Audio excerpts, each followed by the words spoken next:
Everyone, how are you all? I hope you are doing well. आज है day 39 और हम लोग देखेंगे bureaucracy, nature, characteristics, principles, power and authority and transactional analysis. So first है bureaucratic theory क्या है। So it is given by Max weber.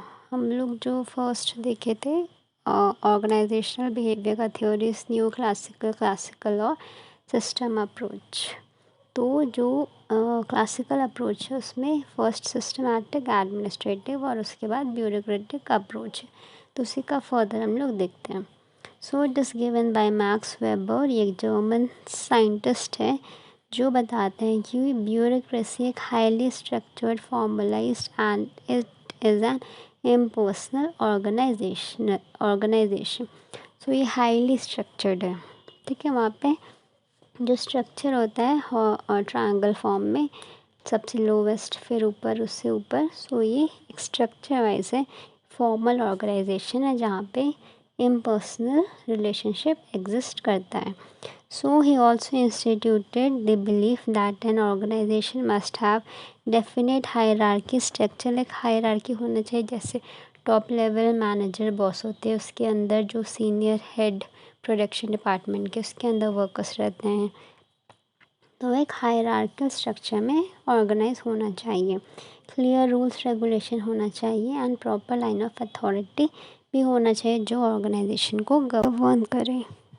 सो अब देखते हैं ब्यूरोक्रेसी का कैरेक्टरिस्टिक्स क्या है। फर्स्ट है स्पेशलाइजेशन ऑफ लेबर। सो जो लेबर है जिससे हम काम कराते हैं उसका एक स्पेशलाइजेशन होना चाहिए। For example production department, labour, marketing, अलग अलग डिपार्टमेंट्स में लेबर वर्क करना चाहिए। नेक्स्ट है formal set of rules and regulation. जो भी ऑर्गेनाइजेशन है उसके रूल्स रेगुलेशंस पता होना चाहिए।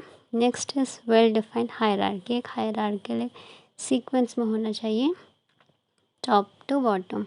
Next is impersonality in the application of rules. Impersonality, कोई भेदभाव नहीं होना चाहिए। पर्सनल बिहेवियर होना चाहिए, कोई फेवरिज्म या कोई न्यूट्रल बिहेवियर होना चाहिए, कोई बायस या फेवरेबल नहीं होना चाहिए, सब एक समान उस टाइप का कैरेक्टर्स होना चाहिए एक ब्यूरोक्रेटिक ऑर्गेनाइजेशन में। So there are 6 major principle. First है a formal hierarchic structure, hierarchy में होना चाहिए। सेकेंड, रूल्स होना चाहिए।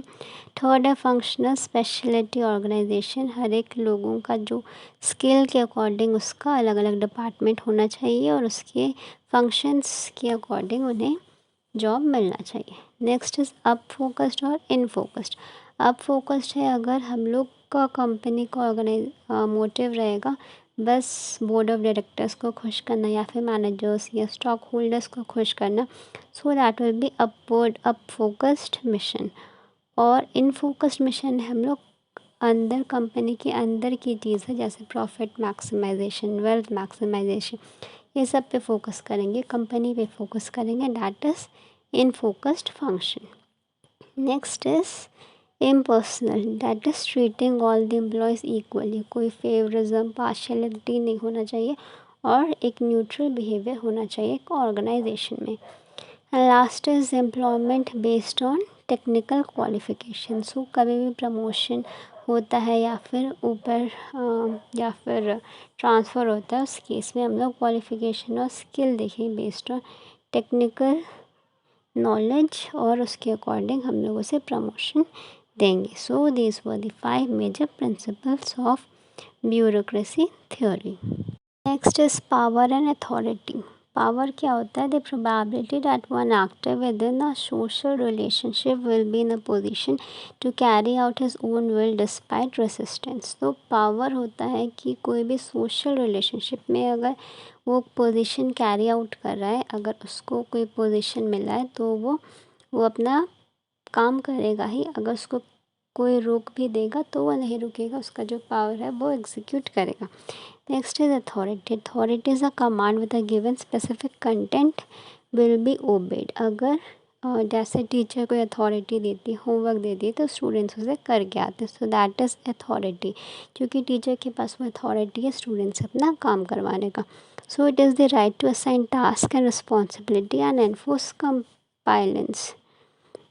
compliance. So अथॉरिटी होता है कि कोई भी अपर बॉडी अगर जो भी रिस्पॉन्सिबिलिटी देती है वो वर्कर्स करते हैं, उनका वो रिस्पॉन्सिबिलिटी होता है, ठीक है। सो दैट इज़ अथॉरिटी, और उसको ओबे करना होता है, एंड उसका आउटकम होता है रिस्पॉन्सिबिलिटी। नेक्स्ट है लेगिटिमेसी, टर्न पावर इनटू अथॉरिटी। से एक राइट जैसे हो गया, अगर पावर का राइट है तो उसका अथॉरिटी का भी राइट है। Okay, so legitimacy is nothing but एक हक बोलते, पावर है मेरे पास। सो अथॉरिटीज़ देखते हैं। अथॉरिटीज़ बेसिकली 3 टाइप्स के होते हैं, charismatic authority, traditional authority and rational legal authority. So first है charismatic authority. It comes with personal charm, strength and individual personality. किसी का भी करिश्मा होता है, स्ट्रेंथ होता है, इंडिविजुअल पर्सनालिटी होता है। So people follow this authority because they believe in the leader. उसको लगता है वही अच्छा है, वही क्योंकि दे आर गुड लुकिंग, उनके पास स्ट्रेंथ है, पर्सनालिटी है, so they follow that type of leader. Due to extraordinary personality of managers, the workers are deeply motivated to perform their best. क्योंकि वर्कर्स उसकी पर्सनालिटी से इतने इम्प्रेस होते हैं कि वो जो बोलता है वो करता है। बट इसका ये है कि अगर वो दूसरा पर्सन आ जाता है और उसका पर्सनालिटी, उसका करिश्मा इससे अच्छा है, so they will fall another leader instead of this, so this fades away when new person comes. Next है traditional authority. Weber describe this system as authority of the external yesterday.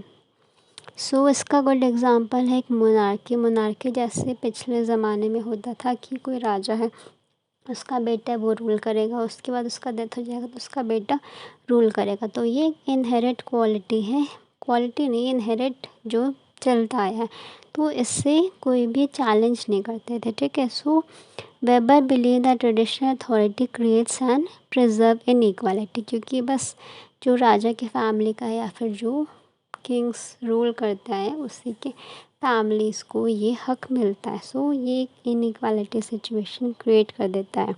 If the authority is not challenge they will remain for indefinite period. वो चलता रहेगा अगर उसे कोई challenge नहीं करेगा या रोकेगा नहीं।